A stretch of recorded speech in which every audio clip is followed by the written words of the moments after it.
Fala pessoal, bem-vindos ao nosso canal. Hoje vamos explorar diversos aspectos naturais, climáticos e geográficos da América. Então preparem-se para uma aula repleta de informações fascinantes. Bom, a gente vai fazer uma análise aqui de 3 climogramas. A gente vai começar analisando eles de diferentes cidades. Vamos começar lá na América do Norte e depois vamos para a América do Sul. Vamos observar 3 lugares. O primeiro que a gente vai falar vai ser de Yellowknife, no Canadá. O segundo vai ser Atlanta, nos Estados Unidos. E o terceiro, Salvador, na Bahia. Quando a gente fala sobre o climograma de Yellowknife, ele tem um clima subártico, com invernos longos e frios e verões curtinhos. Atlanta tem um clima subtropical úmido, com verões quentes e invernos suaves. Já Salvador tem um clima tropical, com chuvas bem distribuídas ao longo do ano e temperaturas quentes. Agora vamos comparar os climas da América do Norte e da América do Sul, destacando 3 tipos de climas de cada lugar. Vamos ver como essas diferenças climáticas moldam as paisagens vegetais e a diversidade ecológica em cada lugar. Vamos começar com os climas da América do Norte. O primeiro que a gente vai falar vai ser o clima polar, encontrado principalmente nas regiões mais ao norte do continente, como por exemplo o Alasca e o norte do Canadá. É caracterizado, pessoal, por longos invernos muito frios, com neve e gelo permanente. A vegetação é escassa e a fauna é adaptada ao frio extremo. Já o clima desértico, presente em regiões como o sudoeste dos Estados Unidos e parte do México, é marcado por pouca precipitação e altas temperaturas durante o dia. A vegetação é composta por xerófila, com cactos e arbustos resistentes à seca. O clima subtropical úmido, comum no sul dos Estados Unidos, é caracterizado por verões quentes e úmidos e invernos suaves. A precipitação é abundante e a vegetação é diversa, incluindo florestas temperadas e áreas pantanosas. Em resumo, na América do Norte temos o clima polar no extremo norte, o clima desértico no oeste dos Estados Unidos e o clima subtropical no sul. Já na América do Sul, temos o clima tropical na região amazônica, o clima temperado no sul do Brasil e o clima árido no Atacama, presente no Chile. Falando especificamente agora dos climas da América do Sul, nós temos o clima tropical, presente na região amazônica e em outras áreas do norte e centro da América do Sul. Caracteriza-se por altas temperaturas e chuvas abundantes durante o ano todo. A vegetação é densa e variada, com florestas tropicais exuberantes. Já o clima temperado, encontrado no sul do Brasil, na Argentina, no Uruguai e no Chile, tem verões quentes e invernos frios, com precipitações bem distribuídas ao longo do ano. As paisagens incluem campos e florestas de clima temperado. O clima árido, presente em regiões como o deserto do Atacama, no Chile e parte da Argentina, é marcado por pouca chuva e altas temperaturas durante o dia. A vegetação é escassa, com plantas adaptadas à seca como cactos e arbustos. Falando sobre os aspectos naturais da América, a América é um continente vasto e bem diversificado, com uma impressionante variedade de aspectos naturais. Vamos explorar um pouquinho os principais elementos que compõem a geografia e o clima da América, contribuindo para a sua rica diversidade de paisagens. Vamos começar pelas montanhas dos Andes. A cadeia montanhosa mais longa do mundo, estendendo-se pela costa oeste da América do Sul. É conhecida por suas alturas impressionantes e paisagens deslumbrantes. Influencia o clima da região e serve como uma barreira natural que separa o ecossistema diferente um do outro. Nos Estados Unidos também tem uma barreira natural muito grande, chamada de Montanhas Rochosas. É uma importante cadeia montanhosa localizada na América do Norte, estendendo-se do Canadá até o México. É caracterizado por seus picos altos e paisagens acidentadas. Afeta os padrões climáticos regionais e abriga uma variedade de vida selvagem. Nós também temos as planícies centrais, inclui as grandes planícies na América do Norte e a bacia amazônica na América do Sul. Essas extensas planícies são importantes para a agricultura e abrigam uma rica biodiversidade. As planícies, pessoal, são cruciais para o desenvolvimento econômico e assentamento humano. Nós temos também as florestas tropicais, presentes principalmente na região amazônica da América do Sul e partes da América Central. São ecossistemas extremamente ricos em biodiversidade e vitais para a saúde do planeta. As florestas tropicais desempenham um papel crucial na regulação do clima e na absorção do carbono. Nós também temos aqui a região dos Grandes Lagos, que é uma importante região de lagos interligados, localizados na fronteira entre os Estados Unidos e o Canadá. Essa região representa uma das maiores concentrações de água doce do mundo. Os Grandes Lagos, eles também influenciam o clima regional e são vitais para a economia local.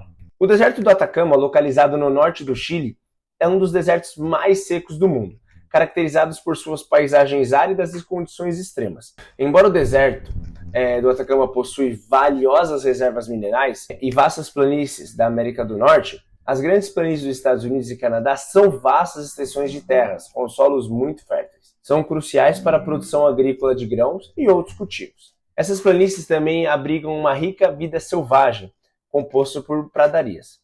Desde os Andes até as vastas planícies da América do Norte, a América possui uma riqueza ecológica incrível. Esses aspectos naturais moldam a diversidade geográfica e climática do continente. Agora a gente vai falar um pouquinho sobre a diferença de América Latina e América Anglo-Saxônica. Vamos analisar as diferenças entre elas. As duas regiões possuem características geográficas, históricas, naturais e econômicas totalmente diferentes. Vamos explorar também algumas particularidades e como essas influenciam suas dinâmicas sociais e econômicas. Começando pela América Latina, ela é localizada na parte sul do continente americano, incluindo a América Central, América do Sul e o Caribe. É reconhecida por sua rica diversidade geográfica, incluindo as florestas tropicais, planícies, desertos e cadeias montanhosas. Se a gente for falar um pouquinho sobre a história da América Latina, ela é marcada pela colonização europeia, principalmente por Espanha e Portugal. Possui também uma rica herança indígena, africana e europeia, resultando em uma diversidade cultural única. Já relacionado à cultura, a cultura latino-americana é vibrante e diversificada, com fortes influências indígenas, africanas e também europeias. A música, a dança, a culinária e as festas refletem essa rica herança cultural. A economia latino-americana também é amplamente baseada na agricultura, mineração e exportação de recursos naturais. Possui grandes desafios econômicos, incluindo desigualdade de renda e instabilidade política, principalmente em algumas regiões. Já a América anglo-saxônica, ela abrange a América do Norte, especialmente Estados Unidos e Canadá, caracterizada por uma variedade de paisagens, desde regiões árticas até desertos e montanhas. A história da colonização ela também é marcada pela ocupação europeia, mas principalmente por britânicos e franceses. A região tem uma história de imigração e expansão para o oeste, resultando em uma população multicultural. A cultura anglo-saxônica é influenciada por tradições europeias, mas também reflete a diversidade de imigrantes de todo o mundo. A cultura popular e o entretenimento têm forte influência global, incluindo música, cinema e esportes. A economia dos Estados Unidos e Canadá são altamente desenvolvidas, com indústrias diversificadas e tecnologia avançada. A região é conhecida por sua liderança em inovação, pesquisa e desenvolvimento. No resumo, a América Latina e a América Anglo-Saxônica têm características distintas em termos de geografia, história, cultura e economia. Essas diferenças refletem a rica diversidade do continente americano, como um todo. Já a América Central é uma região geograficamente diversificada, caracterizada por uma variedade de formações geológicas que incluem sua ecologia, clima e sociedade. A gente vai explorar um pouquinho essas formações geológicas e as suas influências, como por exemplo, quando a gente fala sobre formações geológicas da América, a gente tem que pensar de montanhas e cordilheiras, pois a região é marcada por cadeias montanhosas, como a Cordilheira Centro-Americana, que se estende desde a Guatemala até a Costa Rica. Essas montanhas também são resultado de atividades tectônicas, com a placa do Caribe interagindo com a placa tectônica vizinha. Também tem presença de vulcões. A América Central é conhecida por sua atividade vulcânica, com vulcões ativos em países como Guatemala, El Salvador e Nicarágua. Essa atividade vulcânica contribui para formações de solos férteis e paisagens marcantes. As planícies costeiras, por exemplo, a região possui extensas planícies costeiras, ao longo do Oceano Pacífico e do Mar do Caribe. Essas áreas são planas e oferecem oportunidades para agricultura e assentamentos humanos. A influência do relevo na ecologia, clima e sociedade, por exemplo, temos a diversidade de altitudes e formas geológicas, que criam uma ampla variedade de ecossistemas, desde florestas tropicais úmidas até áreas montanhosas com um clima mais fresco. Essa variedade favorece uma rica biodiversidade, com inúmeras espécies de plantas e animais. Falando um pouquinho sobre o clima, o relevo influencia o clima local, com variações de temperatura e precipitação conforme a altitude. As regiões montanhosas podem apresentar climas mais frescos e úmidos, enquanto as planícies costeiras tendem a ser mais quentes e úmidas. Em relação à sociedade, o relevo da América Central impacta a distribuição e o modo de vida das populações locais. As regiões montanhosas, embora desafiadoras para a agricultura, são ideais para o cultivo de café. As planícies costeiras são mais propícias para a agricultura de alimentos básicos e o desenvolvimento de cidades portuárias. Em resumo também, a formação geológica da América Central desempenha um papel crucial na definição de sua ecologia, clima e sociedade. As variações geográficas também contribuem para a riqueza natural da região e moldam as atividades humanas e econômicas locais. Uma curiosidade fascinante sobre a América Central é o vulcão Arenal, localizado na Costa Rica. Esse vulcão é conhecido por sua atividade vulcânica recente e por ser uma das atrações turísticas mais populares do país. Uma curiosidade legal do Arenal é que ele teve uma grande erupção em 68, após permanecer inativo por cerca de 400 anos. A erupção foi tão violenta e devastadora que ela destruiu as aldeias próximas, causando muitas vítimas. No entanto, desde então, o vulcão tem estado ativo de forma mais moderada, atraindo visitantes de todo o mundo para ver suas espetaculares erupções e fluxos de lava. Uma das curiosidades sobre o Arenal é sua forma cônica, quase perfeita, que faz dele um vulcão de aparência clássica e muito fotogênico. Além disso, o vulcão está cercado por uma rica biodiversidade, com florestas tropicais e nascentes termais nas proximidades, o que o torna a área uma ótima combinação de turismo de aventura e relaxamento. Hoje em dia, o vulcão Arenal é considerado uma das joias naturais da Costa Rica e é frequentemente visitado por turistas que desejam experimentar a beleza e a emoção de observar um vulcão ativo em um cenário exuberante. Falando agora um pouquinho sobre a região dos Grandes Lagos, lá nos Estados Unidos e no Canadá, é localizada na América do Norte e é uma grande e importante área geográfica ambiental, composta por 5 grandes lagos, que são o Superior, o Michigan, o Huron, o Erie e o Ontário. Essa região abriga uma das maiores concentrações de água doce do mundo, desempenhando um papel crucial para os Estados Unidos e o Canadá.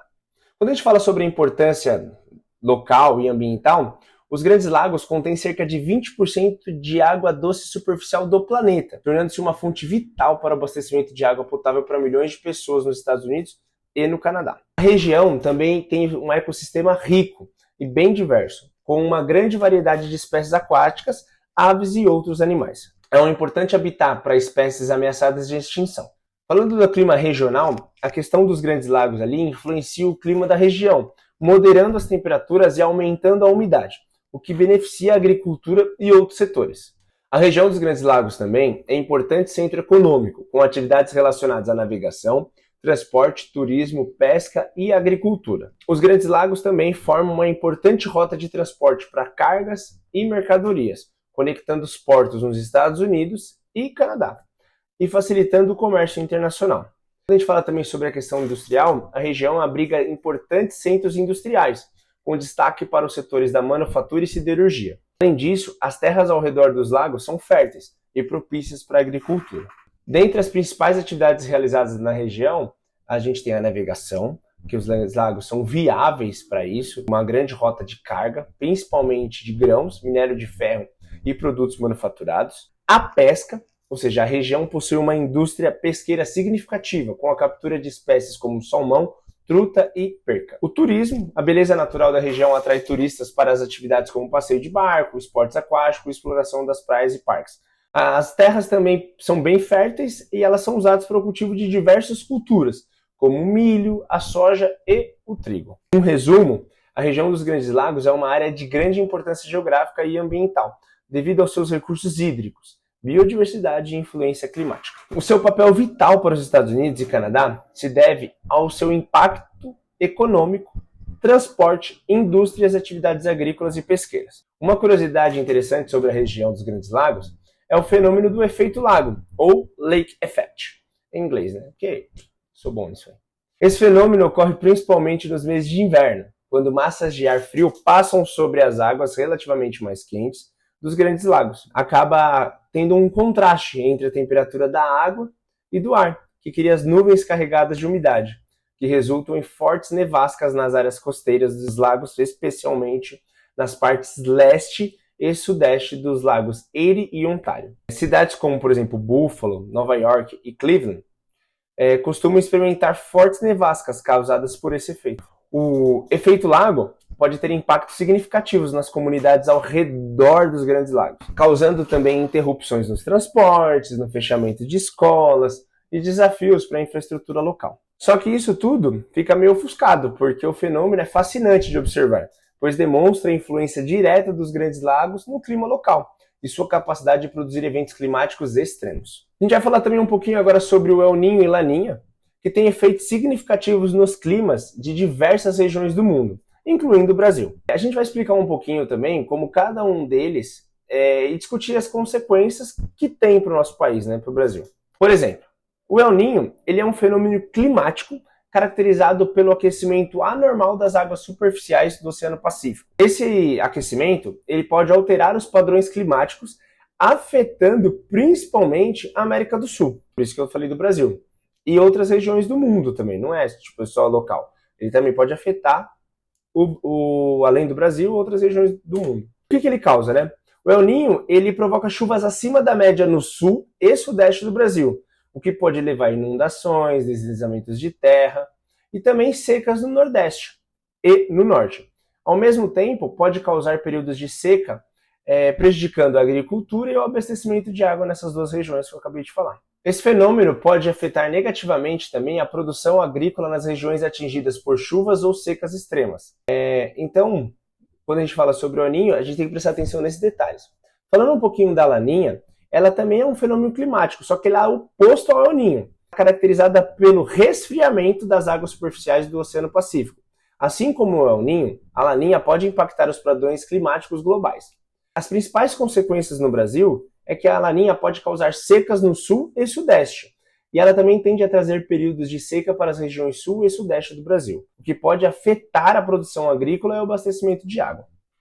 Em resumo, tanto o El Niño quanto a Laninha têm impactos significativos no clima brasileiro, causando variações nas chuvas e temperaturas, que podem afetar a agricultura, a economia e o bem-estar das populações nas regiões afetadas.